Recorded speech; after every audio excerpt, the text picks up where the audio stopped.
أشهد أن لا إله إلا الله وحده لا شريك له وأشهد أن محمدا عبده ورسوله الذي لا نبي بعده اللهم صل على محمد وعلى آل محمد كما صليت على إبراهيم وعلى آل إبراهيم وبارك على محمد وعلى آل محمد كما باركت على إبراهيم وعلى آل إبراهيم إنك حميد مجيد. فقال الله تعالى في كتابه الكريم أعوذ بالله من الشيطان الرجيم شهر رمضان الذي أنزل فيه القرآن هدى للناس وبينات من الهدى والفرقان. وقال رسول الله صلى الله عليه وسلم ومن كان يؤمن بالله وباليوم الآخر فليكرم جاره. Al-Hadis. Puji dan syukur kita panjatkan kehadirat Allah Subhanahu wa taala. Alhamdulillah atas limpahan nikmat, karunia, taufik dan hidayah dari Allah Subhanahu wa taala. Sampai dengan hari ini, hari ke-7 di bulan suci Ramadan, berarti masuk 1 minggu kita melaksanakan ibadah puasa.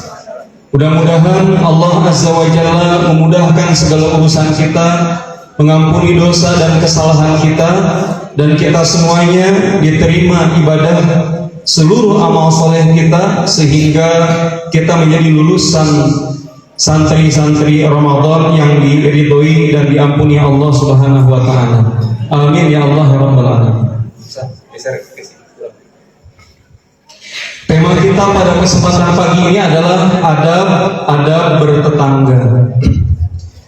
Dalam hadis yang diriwayatkan oleh Imam Muslim, Rasulullah Shallallahu Alaihi Wasallam bersabda, "Waman kana, siapapun yu'minu billahi, yang dia beriman kepada Allah, wal yaumil akhir, dan kepada hari akhir, fal yukrim, hendaklah dia memuliakan jarahu, tetangganya." Bapak Ibu ayah bunda sekalian, juga anak-anakku santri, adab terhadap tetangga ini sangat istimewa. Kenapa dinyatakan istimewa? Karena berdasarkan hadis ini, Allah Azza wa Jalla seolah-olah mendeklarasikan, jika memang kita beriman pada Allah dan pada hari akhir, maka di antara ciri daripada iman itu adalah memuliakan tetangga. Berarti mafhum mukhalafahnya, pemahaman terbaliknya, orang yang dia menjahati tetangganya berarti dia dianggap tidak beriman pada Allah dan pada hari akhir. Nah, oleh karena itu kita bedah, kita bahas berkaitan dengan adab-adab terhadap tetangga. Dalam hadis riwayat Ibnu Hibban, Rasulullah Shallallahu Alaihi Wasallam bersabda, "Arba'un minas sa'adah." Ada 4 di antara ciri kebahagiaan. Bukankah bahagia itu dicari? Bukankah bahagia itu diciptakan? Bukankah bahagia itu diidam-idamkan? Maka kata Nabi alaihi salatu wassalam, di antara, berarti masih banyak. Di antara ciri-ciri kebahagiaan itu ada 4. Yang pertama adalah al-mar'atus sholihah, yaitu pasangan yang sholihah. Di dalam hadis ini, karena saat itu yang hadir di hadapan baginda Nabi adalah para lelaki, maka hadis yang disampaikan berarti konteksnya dari laki-laki, ya, untuk laki-laki. Artinya adalah al-mar'atus sholihah. Seolah-olah Nabi mengatakan, wahai para sahabat, jika kalian punya istri yang sholihah, maka berarti itu salah satu di antara kalian akan hidup bahagia. Pernyataan terbaliknya berarti ketika seseorang mukmin dia memiliki istri yang al-mar'atu as-su'u, yaitu istri yang buruk, istri yang jahat, maka pertanda itu adalah kesengsaraan. Berarti betapa sengsaranya mau suami mau istri jika memiliki pasangan yang buruk. Tetapi betapa bahagia seorang mukmin saat dia memiliki pasangan yang sholih atau sholihah. Nah ini kenapa? Karena ibadah paling lama adalah berumah tangga. Sholat, ibu sholat paling berapa menit kalau sholat duhur? Ada 30 menit? Kurangin dikit. Ada 20 menit? Enggak. Ada 15 menit? Kurangin lagi. Ada 10 menit? Kurangin lagi dikit. Ada 5 menit? Ada yang ekspres 2 menit begitu? Tarawih 7 menit 23 rakaat ya. Di Jawa ada. Jadi saking cepatnya. Nah, sekarang untuk puasa bulan Ramadan. Apakah puasa Ramadan 12 bulan? Enggak. Apakah puasa Ramadan itu 6 bulan? Enggak. Apakah puasa Ramadan itu 2 bulan? Hanya berapa bulan puasa Ramadan? Hanya 1 bulan terbatas. Orang pergi berangkat ibadah haji. Memang reguler 42 hari. ONH plus 27 hari, haji plus 27 hari. Haji furoda itu 20 hari. Kemudian ada yang berangkat cuman intinya saja, orang-orang kaya cuman 7 hari wajib haji, rukun haji saja. Ibadah hajinya itu 7 hari. Haji paling lama 7 hari, tapi berumah tangga ibadah paling lama. Oleh karenanya itu iblis setiap pagi briefing. Tahu briefing? Ya, mengarahkan para pasukannya. Apa kata iblis? Di dasar laut dibilang kata iblis, siapa yang hari ini dia telah sukses menghancurkan iman dan akidah seorang mukmin, maka diberikan mahkota. Ternyata yang diberikan mahkota adalah setan yang mampu memisahkan pasangan suami istri, diberi mahkota. Karena ibadah paling lama adalah rumah tangga. Salah memilih pasangan, maka hati-hati. Itu bergantung kepada apa? Berbanding lurus dengan kebahagiaan atau kesengsaraan kita. Saat pasangannya sholih dan sholihah, tenang, tentram, meskipun banyak masalah dan banyak hutang. Ya karena pasangannya sholih dan sholihah, mau tanggung jawab, mau ikhtiar, tenang, tentram. Tapi kalau pasangannya naudzubillah min dzalik, pasangan yang buruk, pasangan yang solehot, ya, solehot, ya, ayah solehah, ayah solehot, gitu. Nah, maka naudzubillah min dzalik. Yang kedua, wal maskanul wasi, orang itu bahagia kata Rasulullah kalau punya tempat tinggal yang luas. Pertanyaannya, luas ini luas apanya? Fisiknya atau hatinya? Oh subhanallah, betapa bijaksana sekali ibu ya, luas hatinya. Orang punya rumah seluas Tegalega, kemudian 4 tingkat atau 5 tingkat, belum tentu bahagia. Orang yang rumahnya hanya ukuran 4x3, 4x8, belum tentu juga menderita.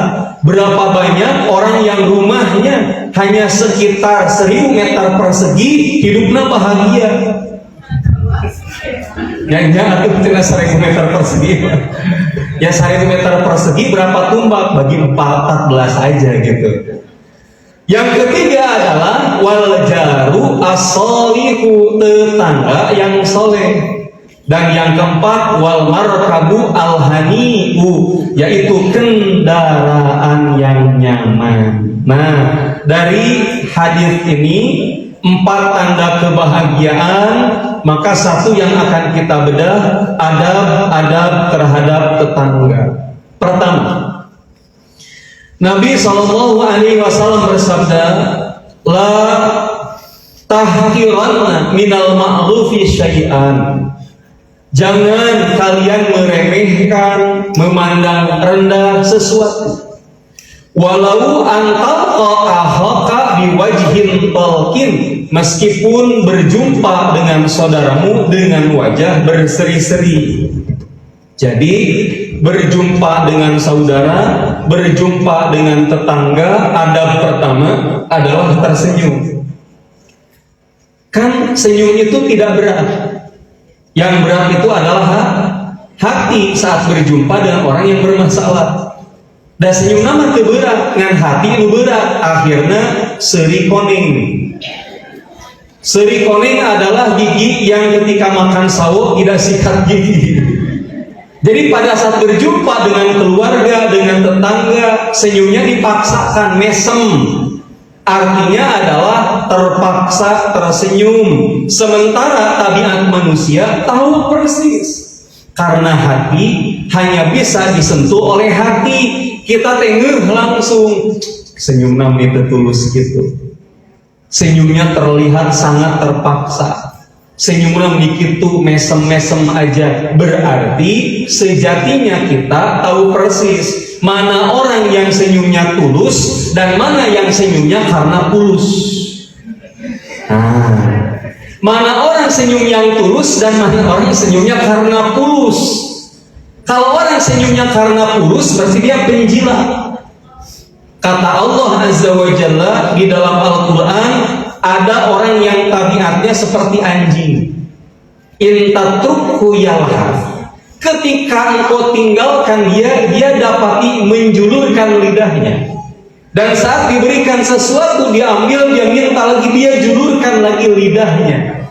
Berarti itu adalah tipe penjilat. Senyumnya hanya karena ada sesuatu, sampai muncul quotes yang viral dengan ungkapan pinjam duit 100 biar silaturahim tidak.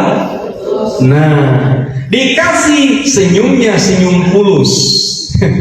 Tapi ketika tidak dikasih, buat baut ke para rubuh, berarti jelas senyumnya karena sesuatu.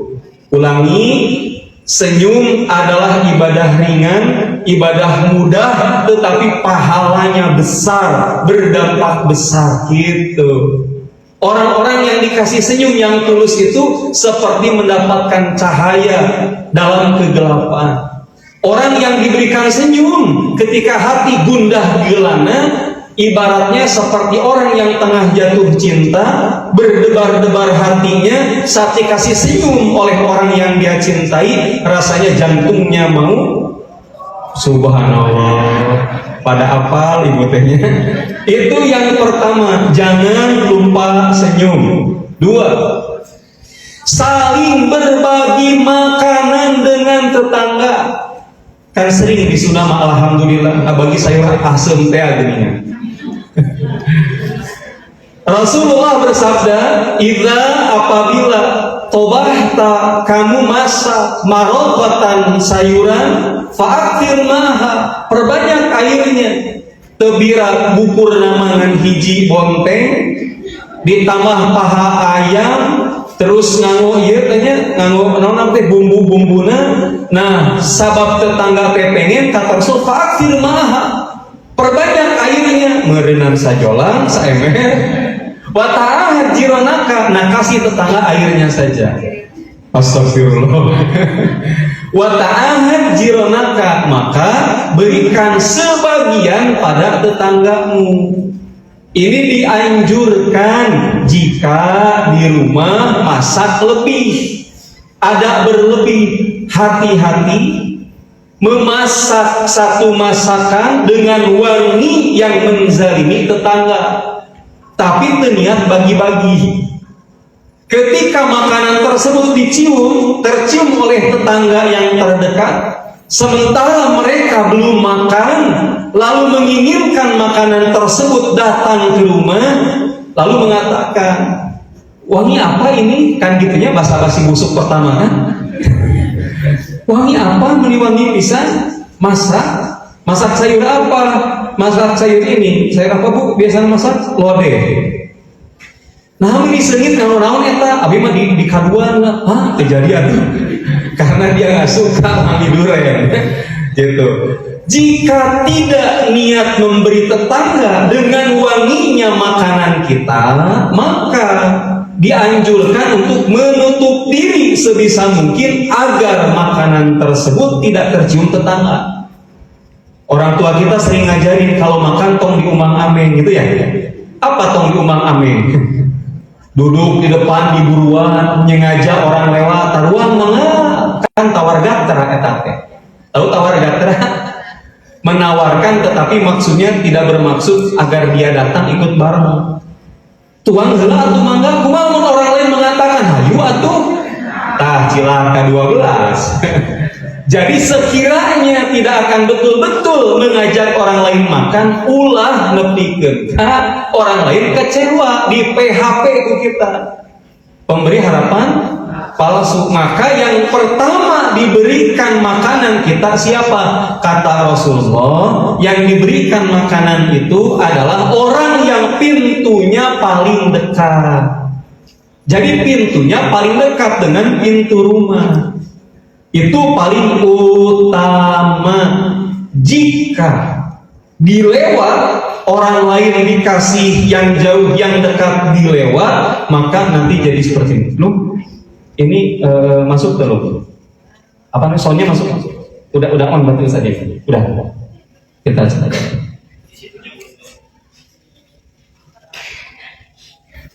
Oh, belum.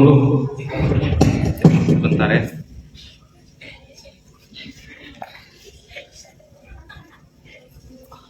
Apa namanya lu? Asli. Apa? Asli. Asli. Oh, ada.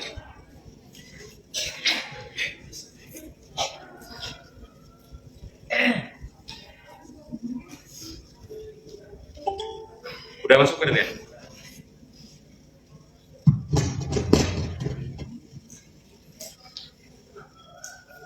Nah nih orang sakit hati jadi ngagibah gara-gara ngasih sayur nanti jelas.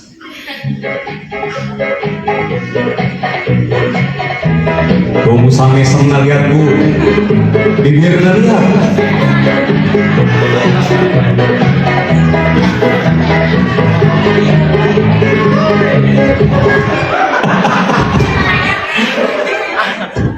Jadi jangan membuat orang berpotensi menjadi bergibah. Ngomong kamari mah abdi dibere jelas pisan. Nya ari batur nu jauh dibere, ari abdi nu deukeut henteu dasar tetangga terbuka pikiran pisan. Nah, jadi hati-hati ya. Berikutnya, yang ketiga, menghargai pemberian tetangga. Nabi Shallallahu Alaihi Wasallam bersabda, An Abi Hurairah radhiyallahu anhu, qala kana Nabiyyu sallallahu alaihi wasallam yaqulu ya nisa'al muslimat, wahai perempuan-perempuan muslimah. Nah, kalau ini langsung tuh ditujukan khusus pada perempuan-perempuan muslimah. Ada beberapa alasan, kemungkinan besar ini terjadi perbuatannya pada perempuan sebagian banyak pada perempuan. Oleh karenanya Rasul langsung menyebutkan ya nisa'al muslimat, wahai perempuan-perempuan muslimah. Apa kata Rasulullah? La tahkiranna jaratan li jariyah. Jangan pernah seorang tetangga meremehkan hadiah tetangganya. Walau firsana syatan, meskipun berupa ujung kaki kambing. Nah, jadi firsan teh artinya ujung kaki, syatin artinya adalah kambing. Jangan meremehkan pemberian tetangga meskipun ujung kaki kambing. Disebutkan apa bu ujung kaki kambing teh? Oh cokor. Mohon dateng dibatkan sampean kambing, misalnya sampean domba. Nah, meskipun dengan pemberian yang ringan, dengan pemberian yang apa adanya, latah kironna, jangan diremehkan, karena alhamdulillah sudah ingat, sudah mengingat kita sebagai tetangga untuk memberikan pemberian itu. Maka bedakan jika diberikannya sifatnya hadiah. Jadi pemberian teh ada sodakoh, ada hibah, ada hadiah. Jika sedekah sifatnya adalah mengharapkan pahala dari Allah, itu namanya adalah sedekah. Kalau pemberian itu berupa hibah, hibah mah cuma-cuma, hibah cuma-cuma tanpa ada tuntutan. Jika hadiah karena punya kesan gitu. Siapapun yang diberi hadiah, ada kaidah al-hadiyatu la tuhdi, jangan memberikan lagi hadiah yang telah dihadiahkan orang pada kita. Awas, hati-hati. Jangan menghadiahkan hadiah yang kita terima lalu dia hadiahkan lagi kepada orang lain, itu nggak boleh. Itu tidak boleh.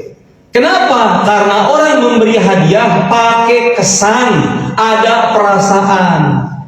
Ustaz, gimana cara membedakan hadiah dan hibah dan sodako? Sodako kita tahu, orang nih, ngasih makan buat berbuka, ngasih kurma untuk berbuka, ngasih kolak, candil, semur baut dan lainnya untuk berbuka, ya. Nah, itu namanya adalah sedekah, jelas, karena mengharap pahala dari Allah. Hibah mah cuma-cuma aja, dibagi aja, semuanya rata. Hibah. Kalau hadiah, nah ada orang baru pulang dari Singapura, lalu beli sesuatu, misalkan orangnya beli baju, lalu dibelikan. Saya teh Bu, inget ibu teh kalau ngaji suka kedinginan. Jadi saya kasih ini baju ini agak tebal, ini mah anti dingin. Itu berarti hadiah karena diberikan dengan kesan dan pakai perasaan. Jika diberikan lagi ke orang lain, maka dia telah berkhianat pada saudaranya itu. Al-hadiyatu la tuhdi, hadiah jangan dihadiahkan lagi. Ternyata baju teh ini cocok warnanya menurut ibu, waduh ini warnanya norak. Lalu diberi ke tetangga yang lain, tetangga teh seneng, pasti pakai ke kondangan orang pertama yang memberikan. Nah, kan ngasih teh ke ibu A tapi dipakai ke ibu B. Nah, itu mendatangkan apa? Sakit hati pada orang yang memberi hadiah. Maka al-hadiyatu la tuhdi, hadiah jangan dihadiahkan lagi. Ustaz, kalau tidak cocok gimana? Kembalikan.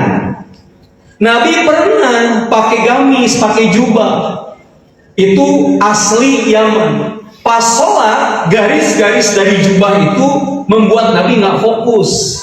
Nabi nggak fokus lihat jubah itu garis-garis.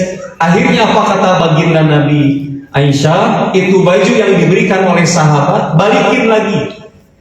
Karena pertama saya terganggu dengan apa? Dengan baju yang dipakai pas sholat tidak khusyuk, dikembalikan lagi. Rasulullah tidak melelang ke sahabat yang lain karena khawatir sakit hati. Ingat, al-hadiyatu la tuhdi, hadiah jangan dihadiahkan lagi. Gitu. Kumaha Ustaz lamun ieu kado pernikahan? Ada orang ngasih kado, sama ngasih kado nate setrika aya 5.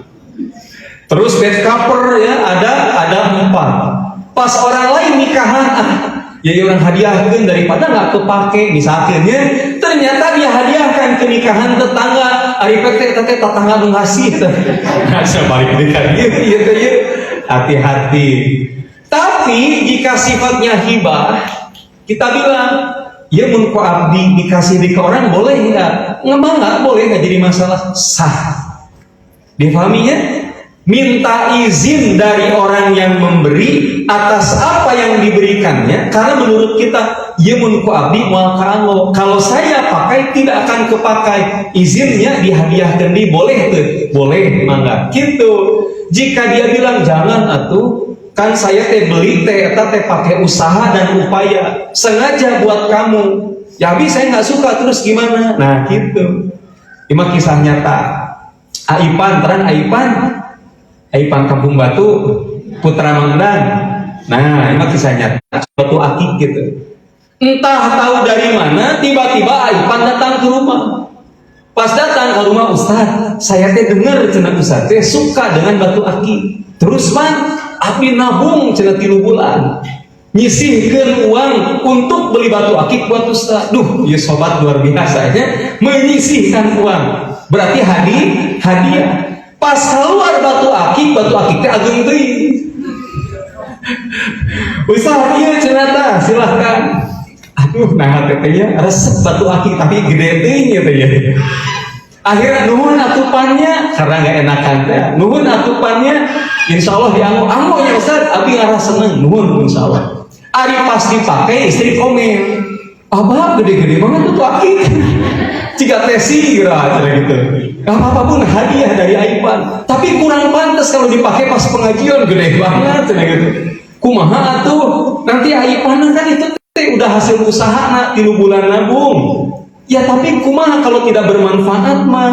Aduh kumahanya 3 hari kemudian baru di WhatsApp, Aipan boleh ke rumah? Kumaha Ustaz sakedap ka rumah Ipan ka rumah pan bukan apa-apa, seneng dengan batu akik tapi ieu lamun dianggo bisi teu manfaat ageung teuing pan gitu kan. Akhirnya diambil lagi ku Ipan. Itu boleh, daripada tidak dipakai jadi bertanya-tanya mending dikembalikan. Sah eta teh kitu. Maka menghargai pemberian tetangga merupakan adab. Jika tidak menghargai jadi diomongin model kieu jumras jemrisna teta.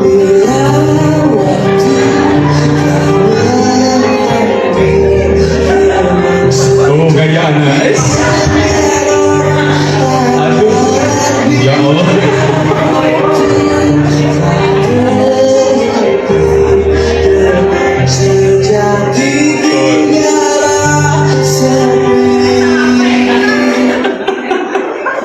Ya Allah ya Rabbi.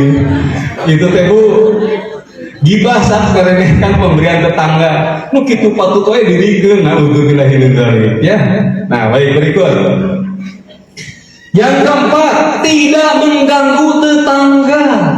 Adab bertetangga adalah jangan mengganggu tetangga.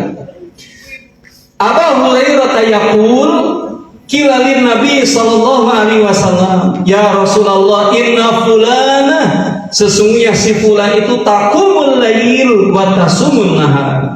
Ada wanita ya Rasul, ahli qiyamul lail, ahli tahajud, nggak pernah kelewat tahajudnya. Selalu sholat malam, nggak pernah kelewat sholat malamnya. Dan dia masyhur ahli qiyamul lail. Wa tasumun nahar, dan dia ahli puasa di siang harinya. Gak nanggung-nanggung puasanya puasa Daud ya Rasulullah, tapi orang tersebut dan dia juga ahli sedekah, tetapi lidahnya sering mengganggu tetangga. Lidahnya berarti lidahnya teh ngaragukan wae. Kalau datang ke gang lidah tetangga ngahalangan, datang ke jalan lidah tetangga panjang ngahalangan jalan. Aduh, nuju nonton di rumah, lidah tetangga abus ke rumah kita, gitu kan. Apa kata Nabi Shallallahu Alaihi Wasallam? La khaira, tidak ada kebaikan di dalam diri seorang yang dia meskipun ahli sholat, ahli qiyamul lail, ahli puasa, ahli sedekah, jika menyakiti tetangga, dan dia min ahlin nar, dia termasuk di antara penduduk ahli neraka. Naudzubillah. Di antara kasus yang viral, Ibu, tetangga nyiram kotoran, air kencing, kotoran BAB, nah itu disiram ke rumah biar tidak betah si tetangga. Ini kasusnya. Lihat ibunya, ibu-ibu penyiram kotoran ke rumah tetangga. Tuh, tos BAB sengaja dimasukkan karena baskom. Setiap ba'da subuh dipiceun ke rumah tetangga setiap hari. Akhirnya dilaporkan namanya Ibu Mas Ria.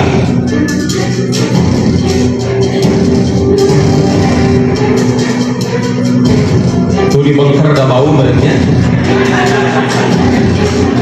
Gitu.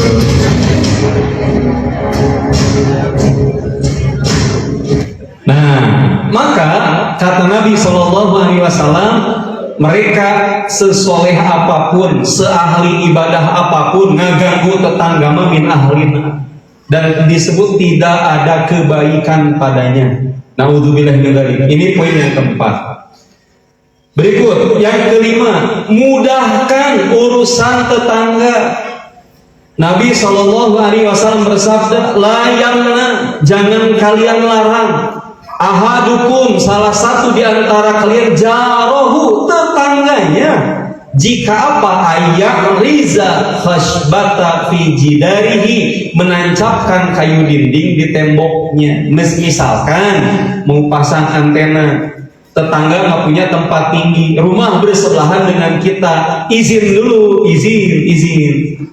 Tetangganya izin, sebagai adab izin. Boleh nggak izin nempelin antena karena nggak ada tempat tinggi di tempat saya, kan gitu. Jika diizinkan, tempelkan. Itu maksud kata Rasulullah, yamna ahadukum jarahu, atau tepiraanan nempelkeun antena, masa dipersulit gitu. Tapi tolong izin dulu.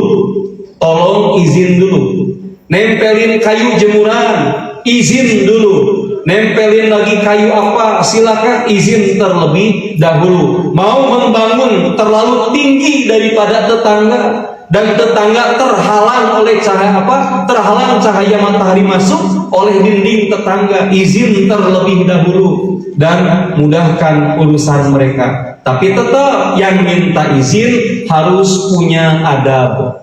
Adabnya apa? Ya kalau tidak diizinkan jangan sampai seperti ini. Ya, jemur pakaian di pagar orang.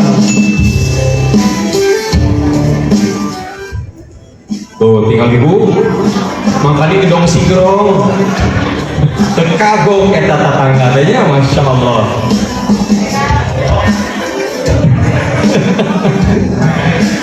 Lalu jemur pakaian di luar, tuh karena cepat garing gitu. Nah, ya jika tidak diizinkan jangan, tanpa izin tidak boleh, itu sebagai adab. Ustaz, saya minta izin kok, tapi nggak diizinkannya, tuh kira-kira itu pas depan pintu rumah, tempat orang lalu lalang, gitu, tempat wajahnya yang punya rumah, kan depan rumah ada wajahnya yang punya rumah. Gitu, tak harus izin terlebih dahulu. Itulah adab-adab bertetangga yang kelima. Kemudian yang keenam, tidak mencari-cari aib mereka. Jangan cari-cari aib mereka. Mata, telinga, saat kemudian kita dengar keributan orang, kita jangan langsung turun keluar. Naon ya tetangga ribut kunaon ya etanya. Jangan cari aib tetangga. An Abi Barzah Al-Aslami qala Rasulullah sallallahu alaihi wasallam. Rasulullah bersabda, jangan kalian cari-cari aib mereka. Aib itu sesuatu yang memalukan, sesuatu yang tidak menyenangkan jika diketahui. Ya. Kenapa? Karena Allah akan membongkar kesalahannya. Siapa orang yang diungkap auratnya oleh Allah, maka dia akan memperlihatkan aibnya di rumahnya sendiri. Jadi jangan membongkar aib tetangga sendiri. Ketika tetangga punya satu aib, jangan dibongkar, jangan diberitahukan, jangan disampaikan. Karena orang yang membuka aib saudaranya, Allah akan balas dengan dua balasan yang telak. Satu, di dunia Allah bongkar aibnya sendiri, diperlihatkan pada orang-orang karena kebiasaan buka aib. Dan dua, di yaumil qiyamah dipertontonkan pada seluruh manusia fi yaumil hisab, saat di hari hisab nanti dipertontonkan, dan itu memalukan sekali. Naudzubillah min dzalik. Oleh karena itu, jangan mencari-cari aib tetangga, karena akan turun-temurun putra-putri keturunan ikut tabiat kita. Dibahin tetangga antar generasi, tinggal budak keneh tos kieu. Tuh.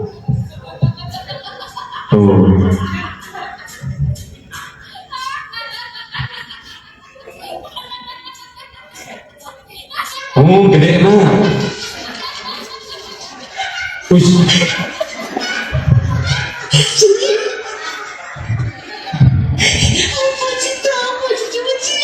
Nah, pas mama mirip itu gerakannya.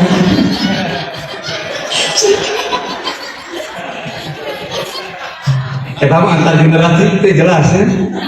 Masa kecil, masa muda, nenek-nenek gitu sama. Naudzubillah min dzalik. Terakhir buat tidak menggibahi dan memfitnah tetangga. An Abi Hurairah, dari Abi Hurairah, anna Rasulullah sallallahu alaihi wasallam qala atadruna mal ghibah? Sahabat, tahukah kalian tentang apa itu ghibah? Ghibah adalah dzikruka akhaka bima yakrahu. Kamu membicarakan saudaramu mengenai sesuatu yang tidak ia suka. Sahabat nanya, qila afara'aita in kana fi ahi ma aqulu? Ya Rasul, jika benar memang itu teh ada pada saudara saya, ada pada tetangga saya, gimana? Kata Rasulullah, itulah yang disebut ghibah. Kamu menggunjingnya. Tetapi wa ilam yakun fihi faqad buhtan. Jika itu tidak ada pada tetangga yang kamu omongkan, itu namanya kebohongan yang disebut dengan fitnah. Na'udzubillah min dzalik. Kita sudah pernah bahas bahwa ghibah adalah dosa yang paling susah taubatnya, karena harus datang ke orangnya untuk minta maaf dan minta halalnya. Nah, sampai kemudian ada keributan. Jadi setiap pakaian dijemur, jemuran dia bau kotoran orang yang difitnahnya. Baru-baru ini viral video seorang wanita bersama suaminya yang adu cekcok dengan tetangga samping rumah mereka.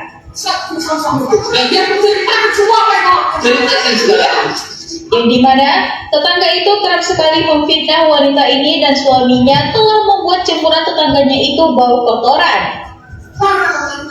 Keluarlah. tuh jadi rame. Gara-gara masalah jemuran bau, nuduh bau nanti imah teu salah ieu mah ye ku tetangga ieu mah ye di kotoran di bauan gitu. Naudzubillah min dzaliknya. Oleh karena itu, yang ketujuh di antara adab-adab bertetangga kata Nabi Shallallahu alaihi wasallam adalah tidak menggibahi mereka dan tidak memfitnah mereka. Bapak Ibu, untuk kajian hari ini saya cukupkan dulu. Saya ada kajian di rumahnya Ridwan Kamil, ditunggu jam 8. Terus berangkat jam 6:30 insya Allah. Mudah-mudahan bermanfaat. Semoga Allah memudahkan segala urusan kita. Kita tutup dengan doa Rabbana atina fid dunya hasanah wa fil akhirati hasanah wa qina adzabannar. Aqulu qouli hadza wa astaghfirullah li wa lakum. Wassalamualaikum warahmatullahi wabarakatuh.